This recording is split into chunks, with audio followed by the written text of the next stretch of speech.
Tapping in. Are we live?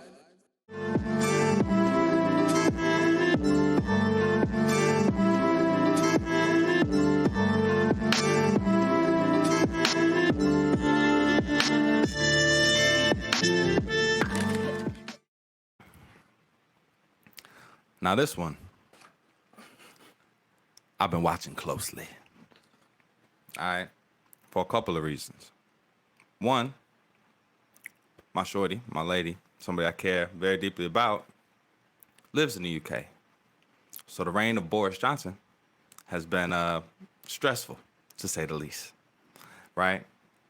I've also been paying quite a bit of attention because Mr. Boris Johnson has been referred to as Britain Trump, right? So as I try and navigate, as I try and understand how to respond to an icon with political momentum that I think is carrying us in a very dangerous direction, it was really dope to have a comparable personality across the pond. So as the Brexit of Boris Johnson commences, I'm all ears and all eyes. Zoe, what's your perspective on this joint? I see what you did there with the Brexit of Boris. I see what you did there. That's how you know my brother definitely does research for this show. And to fill everybody in specifically, what we're speaking about is UK Prime Minister Boris Johnson has stepped down on July 7th following days of high-profile government resignations and calls from fellow Conservative Party members to quit. Johnson has been he's been a conflicting figure within the UK within the UK office. Like Miles has said, there's been a lot of connections with him to Trump. Now, there's the obvious relatability to Trump. One, he's a white man. Two, he's got funny hair. Three, doesn't say the most intelligent things at times. So off of those three things, there is comparison. But I think it's a little bit deeper than just what the eye sees, because even very much so like what we had. Damn, look at the picture our producer pulls up. Hey man, he's demonstrating what you pointed out, man. He's got some weird stuff going on with his hair for sure. So even that element of it adds to a bit of the quirkiness that has essentially that has been very prevalent in his tenure within the UK, right? And so following days, you just saw days of just the top levels of senior officials within his parliament stepping down, right? And quitting, and some being fired as well, in almost a very epic implosion, finally leading to him to say, hey, I'm out. And that's what's happening right now. I have a theory, my brother.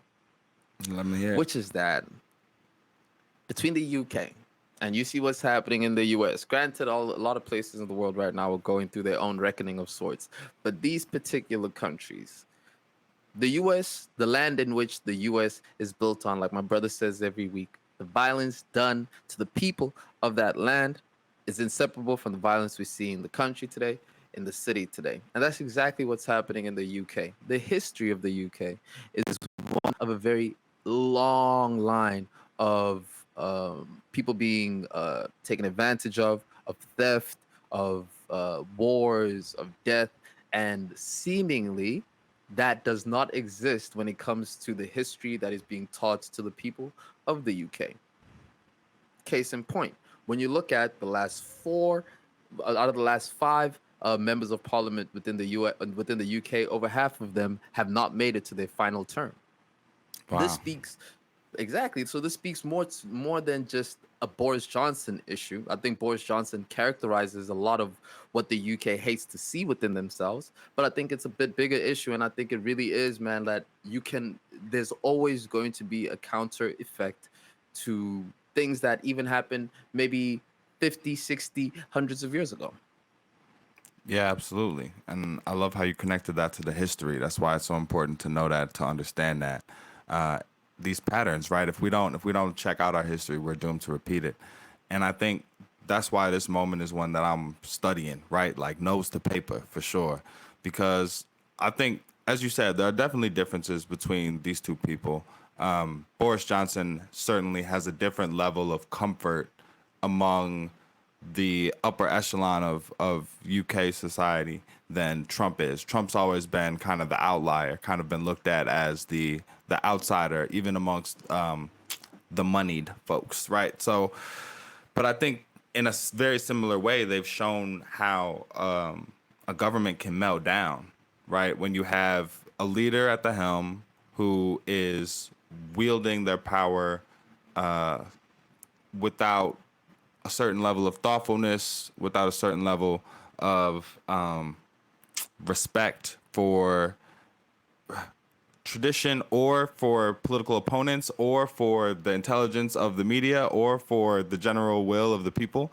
And so when I look at what's happening here, I definitely like I'm encouraged by the reaction of the other MPs, right? Like 60 of the ministers, like just people within his administration, from cabinet level ministers to aides to assistants, even a couple, just staff members just left because it shows that whether it's happening out of conscience or whether it's happening out of trying to maintain save face to as like Boris Johnson represents a sinking ship.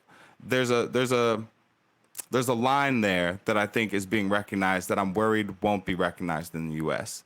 And mainly the difference is because there's such a large base of average everyday voters that support Trump that aren't going to detach from him for a different political angle in the ways that some of the ministers have detached from Boris Johnson.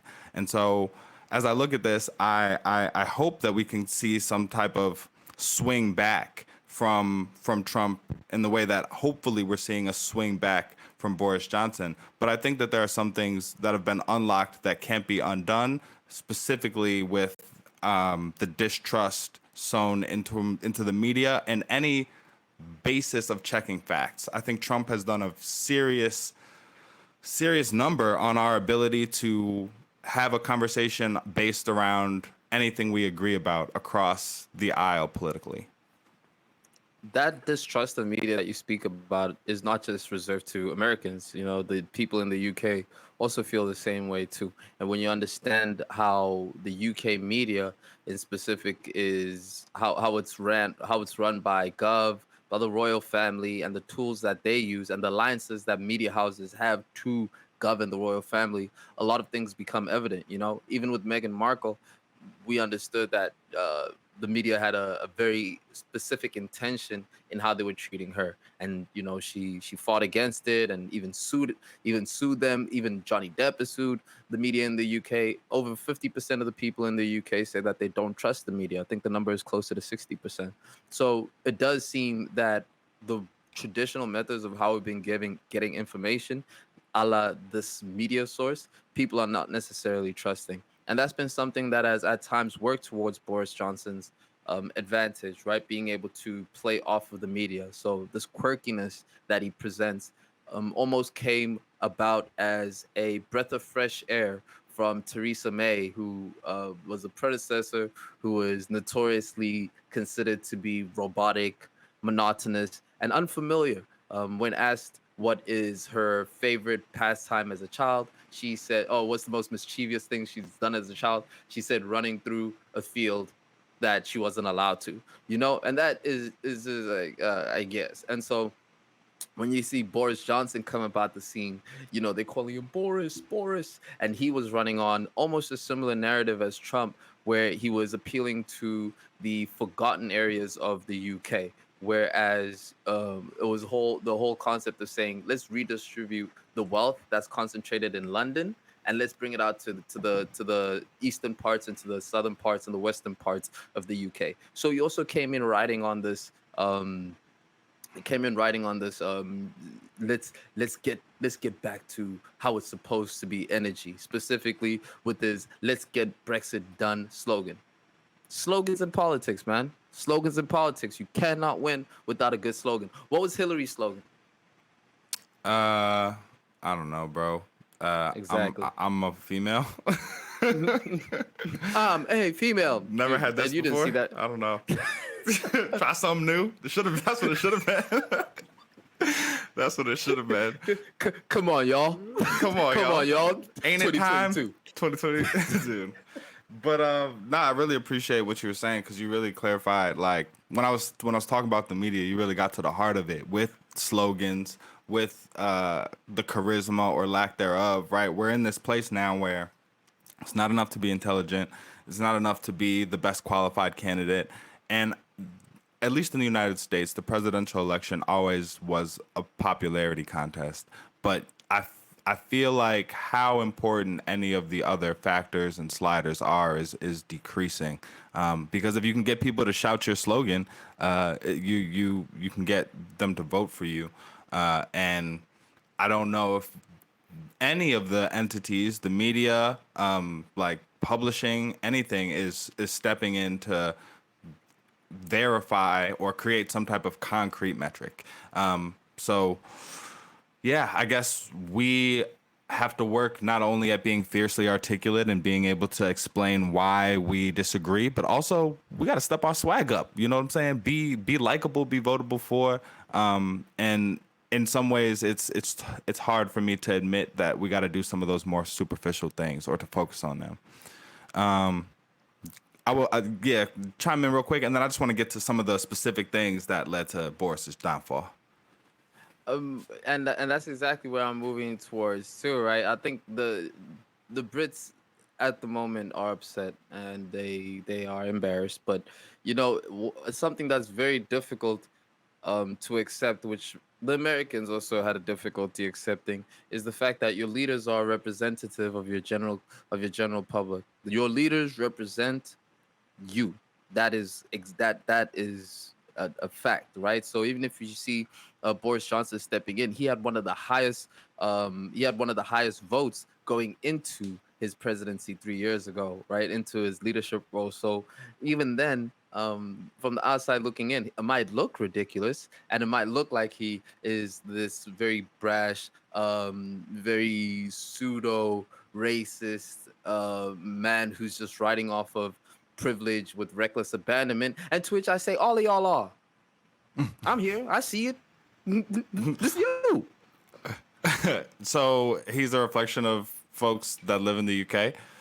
Is what you're saying? Except for his son, I would produce him. Man. You Jersey, right? Come on. No, but like the general populace, right? And something interesting that I found while being here and engaging with people and just having open conversation is that the history of the UK is recklessly discarded, bro. Like there's no appreciation of the fact that Britain stole $45 trillion from India over a span of 50 years and then left to separate the country in civil war over in a plan that was drafted over a lunch break. The lawyer that split India did so over a lunch break. A country of over 1 billion people was recklessly split over a lunch break, right? So that is the history of Britain. And even when they had left, the thing that they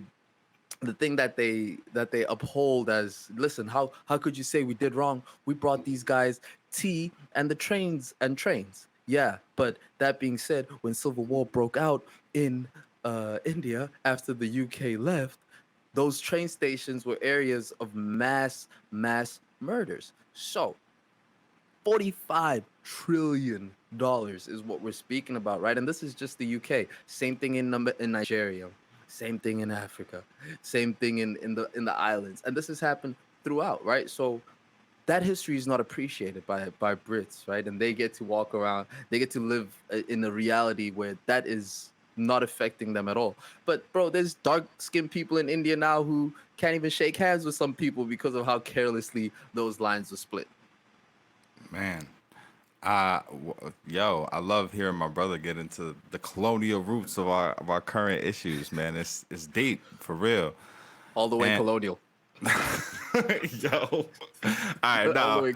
one podcast name change per episode for sure. New rule. Yeah, we can become the AKA podcast, dude.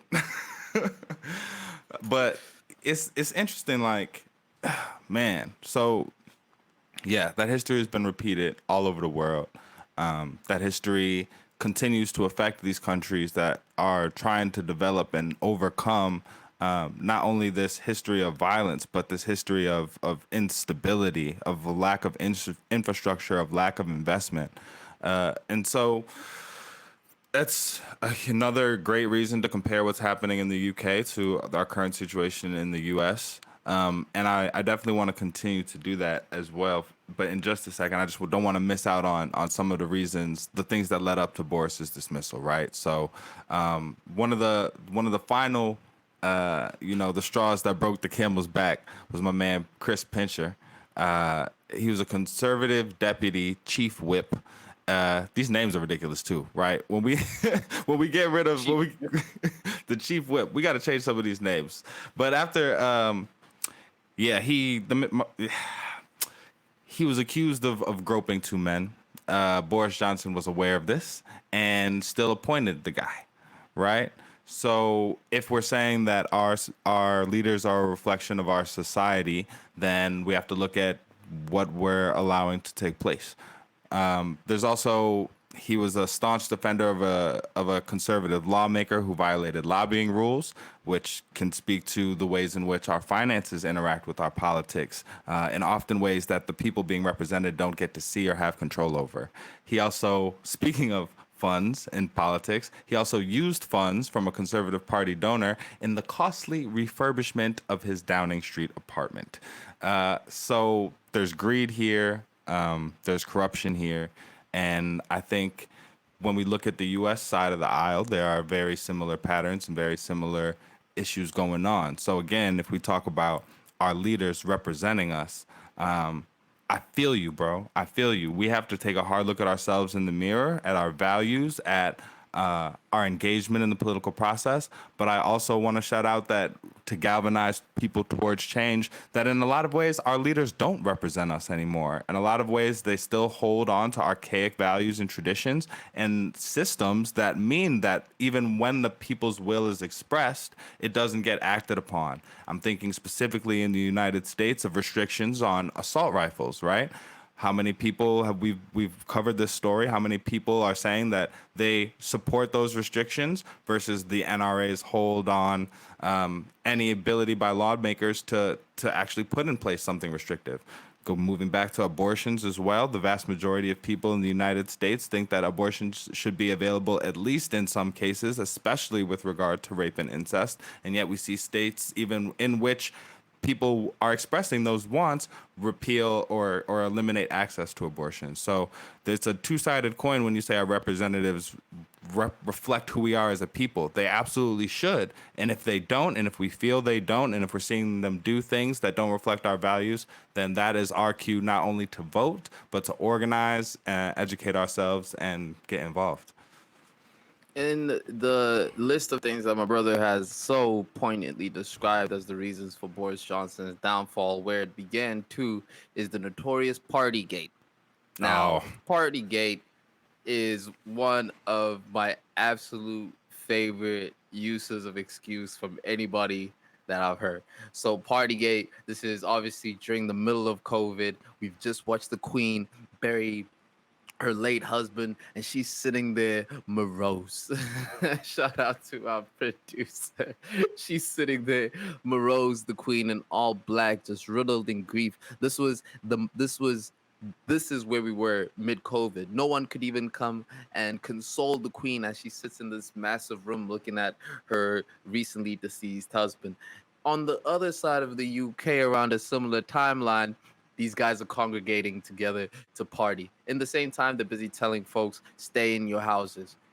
Stay in your house. You know, the UK was one of the countries hardest hit economically from COVID. So there was a huge push for people to stay indoors. Yet the leader was out there partying. When confronted whether he indeed went to this party, and Boris Johnson gave one of my favorite excuses ever, he says, well, that's not fair. I didn't know it was going to be a party. I thought it was a work meeting. He didn't ask who all over there. He pulled up. He said, "I didn't know it was a party." Was his excuse, and that is one of my favorite excuses. Yeah, hey man. Sometimes a kickback turns into a little function, turns into a little situation, turns into a full blown soiree. Into some. It Into turns some. into a some. After that, I believe the last line is "kick back the some." That's how it goes sometimes, man. So I feel them. But yeah, and it's also crazy when people are listing the reasons for your downfall and have to be reminded. Like they leave stuff off the list. Oh yeah, he did that too. Oh yeah, Partygate. That's right. It's nuts, man. But my man is out of here, and so what happens now, right? So this was interesting to me too, right? Going back to leaders representing the people. Boris Johnson was the Conservative Party leader. Because he resigned, there's not a new election. There's not new votes, right? The country changes who the prime minister is without a general election.